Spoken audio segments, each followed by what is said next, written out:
আসসালামু আলাইকুম সবাইকে। সবাই নিশ্চয়ই অনেক ভালো আছেন। আমিও আলহামদুলিল্লাহ আপনাদের দোয়ায় এবং আমার পরিবারের সবাই ভালো আছি। আজকে আপনাদের সামনে অনেক বড় একটা ব্লগ নিয়ে এসেছি এবং এই ব্লগে শেয়ার করব কিভাবে আমার ছেলে আলভি হোসাইন রিজিকের আকিকা বাংলাদেশ এবং কানাডাতে একই দিনে আমরা সম্পূর্ণ করলাম।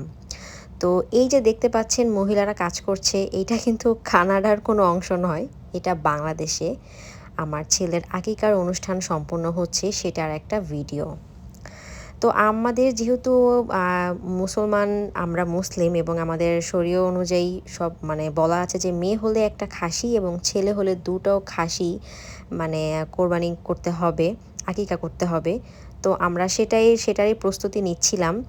তো এই অনুষ্ঠানটা হয়েছিল মূলত শুক্রবার, একটি জুম্মার দিনে, 24 জুলাই শুক্রবার বাদ জুম্মার পরে আর কি, জুম্মার পরে আমার ছেলের আকিকার অনুষ্ঠান সম্পন্ন হয়েছিল। এটা জুম্মার আগের রান্না বাড়া। তো আমাদের মোটামুটি আগে থেকেই প্ল্যান ছিল যে আমরা ছাগল কোত্থেকে কিনবো। বাংলাদেশে আমার শ্বশুর এবং আমার বাবা যেয়ে তারা ছাগল কিনে নিয়ে আসছিল। তো আমাদের প্ল্যান ছিল আমরা ওখানে একটা দিব এবং আমাদের কানাডাতে, যেখানে আমরা বর্তমানে আছি, এখানে একটি ছাগল দিব। যেহেতু আমরা বাংলাদেশে নাই, তাই দুটো ছাগল ওখানে আমরা দেইনি।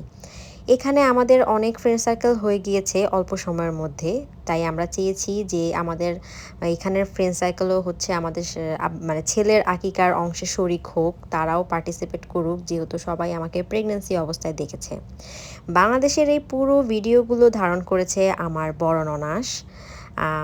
সে তাকে আমি বলেছিলাম যে আপু আপনি আমাকে একটু ভিডিও করে দিয়েন, তো সে খুব সুন্দর করে ভিডিওগুলো করেছে। এবং যেদিন অনুষ্ঠান ছিল সেদিন অনেক বৃষ্টি ছিল, আপু বলছিল ভিডিওতে যে আজকে অনেক বৃষ্টি হচ্ছে, তারপরেও সবাই অনেক এফোর্ট দিয়ে সুন্দর মতো অনুষ্ঠানটি সম্পূর্ণ করেছে।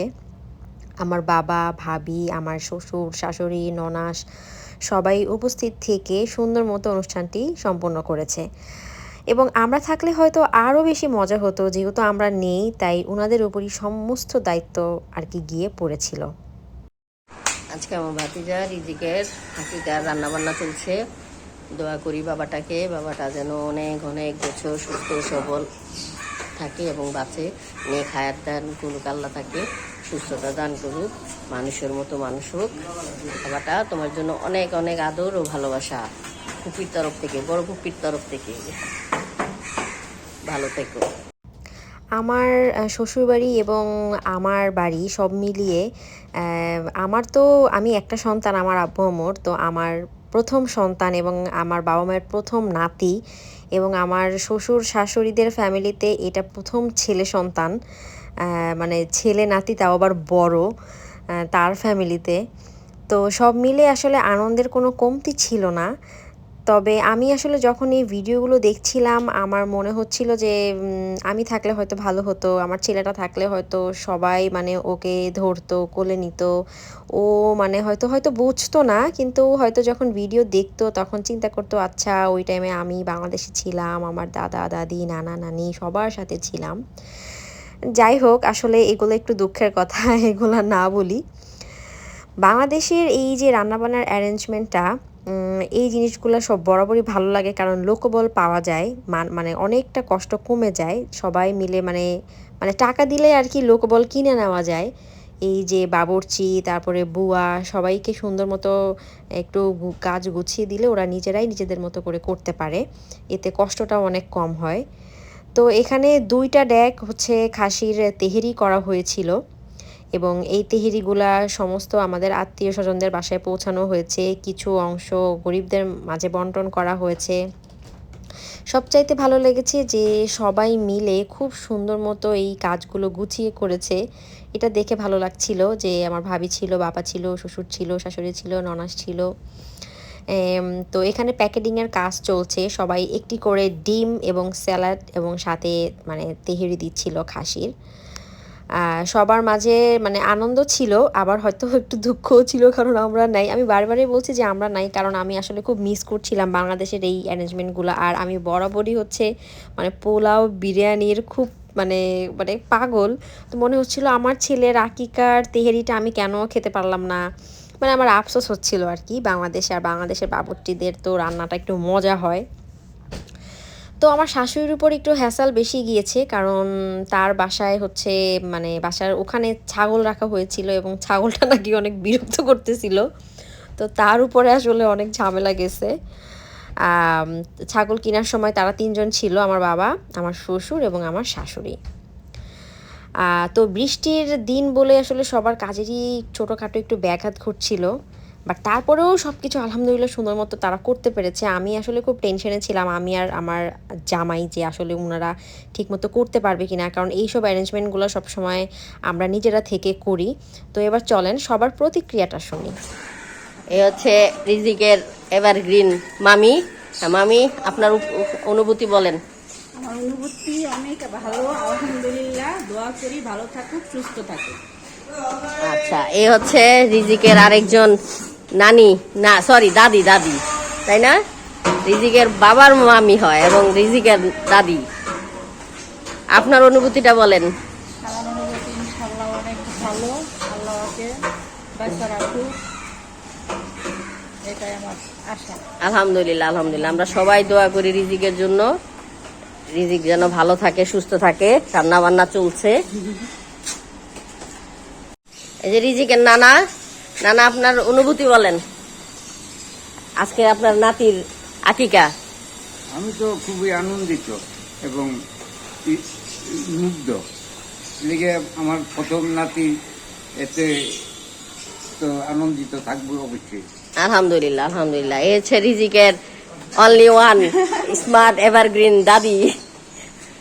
দাদি, আপনার অনুভূতি বলেন। আমার অনুভূতি কি, আমি দোয়া করি যে আমার পুতের ঘরে একটা নাতি দিছে, সুস্থ থাক, ভালো থাক, অনেকদিন আল্লাহ যেন হায়াত দেয়, যেন আমি দেখতে পারি, না কোলে নিতে পারি, এটাই আমার আর কিছু চাওয়া নেই। আচ্ছা, আর এই হচ্ছে রিজিকের মামি, জি, তারপর? ইয়াং মামি রিজিকের। হ্যাঁ, মামির অনুভূতি কি? যাইবো কই? হ্যাঁ, রিজিকের ওরা আমার ফুপু কই তুই যাইবো? দিয়া দিবি। আপনি কি হন, মামি হন না আমি ফুপি? তো মামি, আপনি তো ফুপি রে। সবার প্রতিক্রিয়া সুন্দরভাবে ফুটিয়ে তোলার জন্য শাহিন আপু আপনাকে আবারও অসংখ্য ধন্যবাদ। আপনি পুরো সময়টা জুড়ে ছিলেন। এইটা আমি এবং রাশেদ খুব এক্সপেক্ট করছিলাম আপনাকে, যে আপনি যেহেতু ওখানে আসলে আমাদের ভাই বোনের বড় কেউ নাই, আপনিই আছেন, তাই আপনাকে আমরা এক্সপেক্ট করছিলাম যেন আপনি থাকেন। তো এই যে গোছগাছের মানে প্যাকেটিংয়ের কাজ করার পরে জুম্মার পরে পরেই হচ্ছে আমার বাবা বের হয়ে পড়েছে, আমার ভাবি বের হয়ে পড়েছে, আমার শ্বশুর সব জায়গায় বন্টন টন্টন মানে করা শেষ, করা হয়ে গিয়েছিল। তো এবার আসেন আমি আমার কানাডার এখানে কিভাবে করলাম আমার আকিকার ছেলে সেটা গল্প করি। মূলত আমরা বাংলাদেশ এবং কানাডা একই সময়ে, মানে একই সময় না, একই দিনে খাসি জবাই করার প্ল্যান আমাদের ছিল। সেহেতু আমরা সেই অনুযায়ী 15 জুলাই আমি এবং আমার জামাই আমরা একটা ফার্মে যাই খাসি দেখার জন্য। কারণ বাংলাদেশে চট করে নিয়ে নেওয়া যায়, কিন্তু এখানে আগে থেকে যেয়ে অর্ডার দিয়ে আসতে হয়। তো আমরা ওখানে যাওয়ার পরে দেখলাম ওই লোকটার ফার্মে অনেক মুরগিও ছিল, যেহেতু আমার আইটেমের মধ্যে চিকেন বিরিয়ানি ছিল, তো ভেবেছিলাম এখান থেকে আমরা চিকেনটা কালেক্ট করব। তো 15 জুলাই হচ্ছে আমরা যেয়ে মোটামুটি ছাগল দেখে আসি, তাকে টাকা পেমেন্ট করে আসি। আমাদের মানুষ অনুযায়ী আমাদের ছাগলটা হবে কিনা সেটাও আসলে সচক্ষে দেখার অনেক বিষয় ছিল, যদিও উনি আমাদেরকে ছবি দিয়েছিল, বাট তারপরেও আমরা সচক্ষে দেখলাম। ওখানে যেয়ে দেখলাম এই ছাগলগুলো কি সুন্দর, এত মায়া লাগতেছিল ওদেরকে দেখে, ওরা একদম মাথা বাড়িয়ে দিচ্ছে যাতে একটু আদর পায়, মানে খুব মায়া লাগতেছিল। এবং ওনার ফার্মে অনেক ল্যাম্পও ছিল। জানি না ইদানিং কেন জানি ছাগল, হাঁস, মুরগি এগুলো জব করতে দেখলে, মানে গরু, কেন জানি খুব মায়া লাগে। আসলে এভাবে মানুষের মনের মধ্যে এই ধরনের প্রতিক্রিয়া আসলে কিন্তু মানুষ তখন আর এইসব মিট টিট খেতে পারে না, যতটা আমি জানি না ইদানিং আমার মধ্যে এইগুলো খুব বেশি কাজ করতেছে, মানে মায়া লাগে আর কি, যে কেন আমরা জব করতে হবে। যাই হোক, এগুলো নিয়ে কথা না বলি। তো এগুলো দেখে আসার পরে 21শে জুলাই 2026 আমরা প্ল্যান করি যে বাংলাদেশ এবং কানাডাতে আমরা একই দিনে ছাগল কোরবানি করব।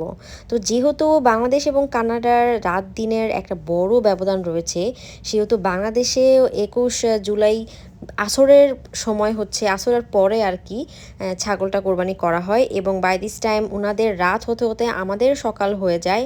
ওনাদের রাত 12টার আগে আমাদের এখানে সকাল 10:30টার মধ্যেই আমরা আসলে ফার্মে যেয়ে ছাগল আর কি কোরবানি করা হয়। তো ওখানে আমার হাজব্যান্ডের সাথে দুজন লোক নিয়ে গিয়েছিল, কারণ ওই ফার্মের লোকটা শুধু জব করে দিবে, কারণ ওরা এগুলা আবার কাটাকাটি করে দেয় না। তবে রাশেদ যেহেতু ওনার পূর্ব পরিচিত ছিল তাই উনি কিছু কাজে হেল্প করেছিল, বাকি সব কাজ মানে ওদেরকেই করতে হয়েছে, মানে কাটাকাটি সব কিছু এবং এটাকে সাইজে নিয়ে আসা, একটা শেপে নিয়ে আসা, যেহেতু এটা একটা মানে রান্না করা হবে। এবং ওই দিনই মুরগি বেছে বেছে নিয়ে আসা হয়েছিল। তো বাসায় আনার পরে সব কিছু এত বেশি ম্যাস আপ ছিল, দেখলাম যে এক বালতি মুরগি, এগুলো আসলে ব্রাহ্মা জাতীয় মুরগি, এগুলো নাকি অনেক মজা, লাইক আমাদের বাংলাদেশের কক মুরগির মতো। 26 জুলাই রবিবার আমরা আমাদের বাবুর আকিকার অনুষ্ঠান কানাডাতে সম্পন্ন করেছিলাম এবং সবচাইতে ইন্টারেস্টিং পার্ট হচ্ছে যে আমার বাবুর এখানের আয়োজনের লোক সংখ্যা ছিল 120 জনের মতো অ্যারেঞ্জমেন্ট এবং এই 120 জনের অ্যারেঞ্জমেন্টের সমস্ত রান্না বান্না আমি নিজের হাতে করেছি। আসলে রান্না করতে আমার বরাবরই অনেক বেশি ভালো লাগে, আমি খুবই রান্না ফ্রিক একটা মানুষ, আমার কোনো আলসামি লাগে না। এবং আমার নিজের ছেলের আকিকার অনুষ্ঠান আমি আরও এত আনন্দ নিয়ে করেছি যেটা বলার মতো না। আমার মনে হয়েছে যে আমার সন্তানের অনুষ্ঠান আমি নিজের হাতে রান্না করে মানুষজনদেরকে খাওয়াবো, আর আমি এত খারাপ রান্নাও করি না যে মানুষজন খেয়ে মানে খারাপ বলবে। তবে একটা বিষয় বলতেই হবে যে আমার যে প্রতিবেশী আপু, আমরা আসলে একই বাসায় থাকি, উনি আমার উপরে থাকে আপস্টায়ারে, আমি ডাউন স্টায়ারে থাকি। তো আপু আমাকে অনেক সাহায্য করেছে।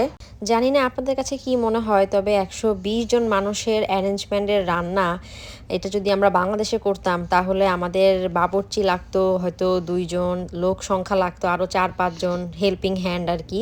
কিন্তু এখানে মানে আপু আমাকে একটু হেল্প করেছে এবং তার হেল্প নিয়ে আমি ঠিক একদম 120 জন মানুষের রান্না সম্পন্ন করতে পেরেছি। তার মানে আপু আমাকে মানে কোনো রান্নার কাজে হেল্প করেনি, রান্নাটা আমি নিজেই করেছি। ওনার একটা পেঁয়াজ কাটার মেশিন আছে, যেহেতু এখানে পেঁয়াজের কাজ বেশি, তো সমস্ত পেঁয়াজগুলো আমরা ওই মেশিনে মানে কেটে ফেলতে পেরেছিলাম, যার কারণে আমাদের পেঁয়াজের ঝামেলাটা ছিল না। তারপরে স্যালাডের একটা বিষয় ছিল, স্যালাডগুলো আপু করেছে, মানে আপু টুকটাক অনেক কাজে আমাকে হেল্প করেছে, আমি এই জন্য আপুকে অসংখ্য ধন্যবাদ জানাই। জানি না আপু ভিডিওটা দেখবে কি দেখবে না, তবে তার প্রতি আমি কৃতজ্ঞ যে সে আমাকে এতটা সাহায্য করেছে। আমরা আসলে দুজন অনেক আনন্দের সহিত রান্নাগুলো করছিলাম, অনেক গল্প করছিলাম। আসলে দুজন মিলে কোনো কাজ করলেও যে বলে না যে একের বোঝা 10-এর লাঠি, এরকম ব্যাপারটা। তো আমরা আগের দিন হচ্ছে মানে 25 তারিখে মোটামুটি সমস্ত রান্নাগুলো কমপ্লিট করে ফেলেছিলাম। 26 তারিখে শুধু বিরিয়ানির রাইসটা রেখে দিয়েছিলাম এবং বিরিয়ানিটা রেখে দিয়েছিলাম। যেহেতু এখানে অনেক গরম, আমরা সব কিছু মানে রান্না করে পুরো বাসায় এসি ছেড়ে একেবারে এসির নিচে খাবারগুলো সুন্দর মতো মানে সুন্দর করে সংরক্ষণ করতে পেরেছিলাম আর কি। তো সকালবেলাতেই একজন এসে একটা গিফট দিয়ে গেল আমার বাবুর জন্য। আমরা ভেন্যুতে যাওয়ার কথা ছিল 1:30টার সময়, একটু লেট হয়ে গিয়েছিল, বাট সেখানে যাওয়ার আগে বাসা থেকে সমস্ত কিছু আমরা এই ট্রাকে করে উঠিয়ে একেবারে নিয়ে গিয়েছি। যেখানে অনুষ্ঠানটি হচ্ছে সেটা অ্যাকচুয়ালি একটা পার্ক, সেন্ট ভিনসেন্ট পার্ক। তো সেই পার্কে যেতে আমার বাসা থেকে অলমোস্ট 10 to 12 মিনিটস ড্রাইভ, একদম কাছেই মোটামুটি। তো এখানে অ্যাকচুয়ালি এই পার্কটা ফ্রি। এখানে নর্মালি দেখা যায় যে যারা ফরেনাররা আছে ওরা স্যাটারডে সানডেতে পার্টি করে, বাচ্চা মানে কিডস নিয়ে বা নিজেরা করে। তো এখানে আসলে আপনাকে যদি দুপুরে কোনো পার্টি করতে হয় সকাল থেকে কাউকে একজন বসিয়ে রাখতে হবে যাতে অন্য কেউ এসে জায়গাটি দখল না করে নেয়। তো এটা ছিল আমার বা ছেলের ওয়েলকামিংয়ের একটা ব্যানার। আর এই সুন্দর কেকটি গিফট করেছে আমাদের সিমি আপু। এবার বলি আমার আইটেমে কী কী ছিল। আমার আইটেমে ছিল চিকেন বিরিয়ানি, খাসির মাংস, ডিম, চিংড়ি, কাবাব, বুটের ডাল, সালাদ, কোল্ড ড্রিঙ্কস। আর ডেজার্টে ছিল রসগোল্লা, কেক, তরমুজ, 2 রকমের আঙ্গুর, আর 2 জন আপু আবার একটু অল্প অল্প ডেজার্ট বানিয়ে নিয়েছিল। একজন বানিয়ে নিয়েছিল পায়েস, আরেকজন নিয়েছিল ফালুদা। আমি আসলে আপুদের নামগুলো ভুলে গিয়েছি, সরি। তো আসলে দুপুরে যেহেতু আমরা বাঙালি, আমাদের আস্তে আস্তে বরাবরই অনেক লেট করি আমরা সব জায়গায়। তো সবাই আস্তে আস্তে মোটামুটি 2:30-3টা বাজিয়ে ফেলেছিল।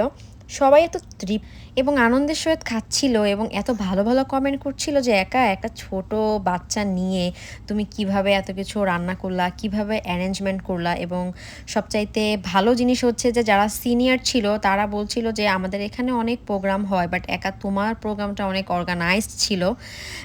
কারণ আমরা এই প্রোগ্রামকে বেস করে একটা সাউন্ড সিস্টেম কিনেছিলাম ওয়ালমার্ট থেকে। যারা কানাডাতে থাকেন এবং যারা ভিডিওটি দেখছেন তারা ওয়ালমার্ট চেনেন। তো কারো প্রোগ্রামে অ্যাকচুয়ালি সাউন্ড সিস্টেম ইউজ করা হয়নি এই পর্যন্ত, মানে আমি যতগুলো প্রোগ্রামে গিয়েছি। বাট আমার প্রোগ্রামে, আমার ছেলের অনুষ্ঠানে আমি আর সাউন্ড সিস্টেম ইউজ করেছি। তো সবাই এটা খুব এনজয় করছিল। ফ্যামিলির লোকজন আসলে ওরকম কাউকেই আমি পাইনি, শুধু পেয়েছিলাম আমার বড় চাচা শ্বশুর এবং শাশুড়িকে এবং আরেক ফুপি এবং ফুপাকে। আর ইনারা হচ্ছে আমার হাজব্যান্ডের বসেরা। আর এই ভাইয়াটিরও একটি ছোট্ট কিউট বেবি আছে, আমার ছেলের থেকে 17 দিনের ছোট। একই হসপিটালে আমাদের এবং মানে ওনার ওয়াইফ এবং আমার ডেলিভারি হয়েছে। সো ওনারা আস্তে আস্তে অনেক লেট করে ফেলেছিল, বাই দিস টাইম অনেক খাবার শেষও হয়ে যাচ্ছিল। তো 120 জনের অ্যারেঞ্জমেন্টের মধ্যে মোটামুটি 106-7 জন লোক প্রেজেন্ট ছিল। আর সিমি আপু আর কি ভেন্যুতে যাওয়ার পরে পুরাই চেঞ্জ, সে মানে তাকে নিয়ে ব্যস্ত, তার মানে ফ্রেন্ডস নিয়ে ব্যস্ত, সবাই কি মজা করে খাইতেছিল, মানে কি যে দেখে ভালো লাগতেছিল। আর এই লিফা আপু তো বলতেছিল একা তুমি কি মশলা ইউজ করছো চিকেন বিরিয়ানির মধ্যে, সেটা বলো। মানে ওনার আবার কাচ্চি খুব ভালো হয়, ওনার কাচ্চি আমি খুব পছন্দ করি, উনি আবার চিকেন কাচ্চি খুব সুন্দর করে। সিমি আপু তো একটার পর একটা খাইতেছে। ওনার খাওয়া টাওয়া দেখে খুব ভালো লাগতেছিল যে তৃপ্তি নিয়ে খাচ্ছে। আর ইনি হচ্ছে আমাদের সিমি আপুর জামাই নাসির ভাই, ডেজার্ট নিয়ে খুব পারাপারি করতেছিল যে কখন ডেজার্ট দিব, কখন কি করব।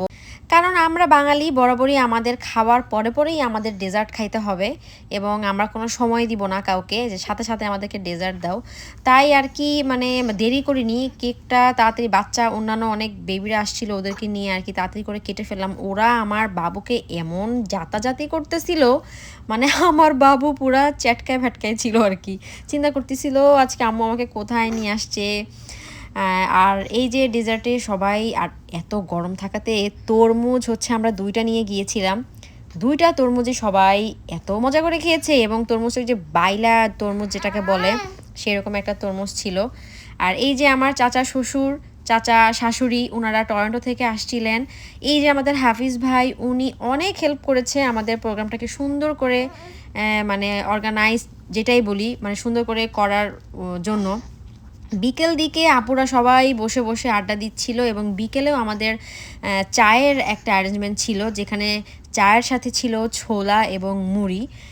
সেটাও সবাই আনন্দ করে খেয়ে চা হাতে নিয়ে ওখানে বসে বসে গল্প করতেছিল। একদম শেষের দিকে মনে হচ্ছিল যে আকাশ ভেঙে বৃষ্টি নামবে, একদম লাস্টের দিকে সবাই বসে যখন গল্প করতেছিল, আমরা সেই ফাঁকে বাবুকে একজনের কোলে দিয়ে সমস্ত কিছু গোছগাছ করতেছিলাম। খাবার অল্প কিছু বেঁচে ছিল, সবাই এত মজা করে খেয়েছে যে বেশি খাবার আসলে বাঁচার কোনো অপশনই ছিল না। তো সবাই যাওয়ার টাইম হয়ে গিয়েছিল, কারণ অলমোস্ট তখন 6টার বেশি বেজে গিয়েছিল। আর আমাদের এখানে হচ্ছে সন্ধ্যা হয় প্রায় 8:45-এ, মানে 8:45-এ হচ্ছে মানে রাত হয়ে যায়। তো যেহেতু বড় একটা দিন, তাই আস্তে ধীরে সবাই খাওয়া দাওয়া করে গল্প টল্প করে 7টার সময় আমরা এখান থেকে আর কি সব নিয়ে বেডের হয়ে যাই। আর আকাশ দেখে বুঝতেই পারছেন যে একটু পরেই ধুম করে বৃষ্টিটা নেমে পড়বে। আমি ওই দিন একটা ব্লু কালার ড্রেস পরেছিলাম, সবাই আমাকে বলছিল অনেক সুন্দর লাগছে, আমি জানি না আমাকে কেমন লাগছিল। ছেলের মা বুঝতে হবে, তাই একটু সুন্দর করে তো সাজুগুজু করতেই হবে। পরের দিনটা আসলে আমার জন্য খুব ভয়াবহ ছিল, কারণ 27 তারিখ সকালবেলায় আমার ছেলের চুল কাটা হয়েছে এবং আমি খুব ডিজার্টেড ছিলাম যে আল্লাহ আমার বাবুর চুল কাটা হবে, আমার বাবুর এত সিল্কি সিল্কি চুলগুলা আজকে কেটে ফেলা হবে। আমি এসব চুল কাটতে অনেক ভয় পাই। আমাদের সিমিয়াপুর জামাই নাসির ভাই এসব বিষয়ে খুব পারদর্শী, কারণ উনি ওনার ছেলের চুল নিজেই কাটেন বাসাতে। তাই আমার ছেলের চুলগুলাও উনি সুন্দর করে ওকে মানে কেটে দিয়েছে। আর চুলগুলো ফেলতে খুব মায়া লাগছিল, এটাকে আবার রেখে দেওয়া হয়েছে। ওই যে এটা মেপে মানে কতটুকু যেন মানে টাকা দিতে হয় বা কী করতে হয় এরকম একটা নিয়ম আছে, সো এটা যেন রেখে দিয়েছি। তো এইটা ছিল হচ্ছে আমার ছেলের ইনভাইটেশন কার্ড, যেটা কিনা সবাইকে মোবাইলের মাধ্যমে দেওয়া হয়েছিল। আর সুন্দর মতো প্রোগ্রামটি হয়েছে, আপনারা সবাই দোয়া করবেন আমার রিজিকের জন্য। আল্লাহ